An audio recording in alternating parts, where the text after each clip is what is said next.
విద్య యొసగును వినయంబు, వినయంబునను బడయు పాత్రత, పాత్రత వలన ధనము, ధనము వలనను ధర్మంబు, దాని వలనన్ అహీక ఆముష్మిక సుఖములందును నరుడు.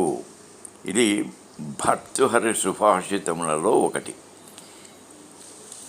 పాత్రత అంటే అర్హత. విద్య వలన వినయము లభిస్తుంది. ఆ వినయం వలన మనకు అర్హత లభిస్తుంది. దేనికి అర్హత? ధనము పొందుటకు. ఆ ధనము పొందుట వలన మనము ధర్మమును అనుసరించగలుగుతాము, దాన ధర్మములు చేయగలుగుతాము.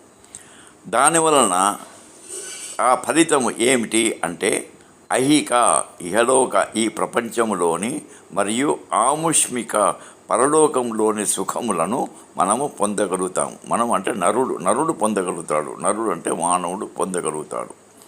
ఇది సుభాషితము చెప్పినటువంటి విషయం. కానీ ప్రస్తుత దేశకాల మాన పరిస్థితులను బట్టి విద్య వలన ఇంకా ఒనగూడవలసినవి ఏమిటి అని నాకు తోచిన విషయములు చెప్పదలుచుకున్నాను. విద్య వలన అంటే నాలెడ్జ్, వివేకము, విజ్డమ్. విద్య వలన వివేకము అంటే ఇది మంచి ఇది చెడు అని విమర్శ చేసి తెలుసుకున్నటకు కావలసిన విచక్షణ, సంకుచితత్వము లేని ఉన్నతమైన ఆలోచనలు కూడా కలగాలి. కుల జాతి మత దేశ దురభిమానమును వీడి సర్వమానవ సౌభ్రాతృత్వ భావన కలిగి ఉండుట మరియు ఆ భావనను పెంపొందింపజేయుట కలగాలి.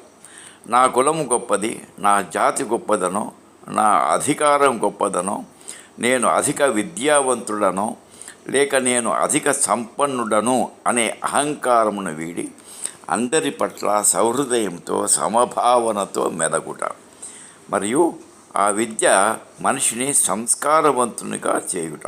ఇది విద్య వలన మనకు లభించవలసినటువంటివి.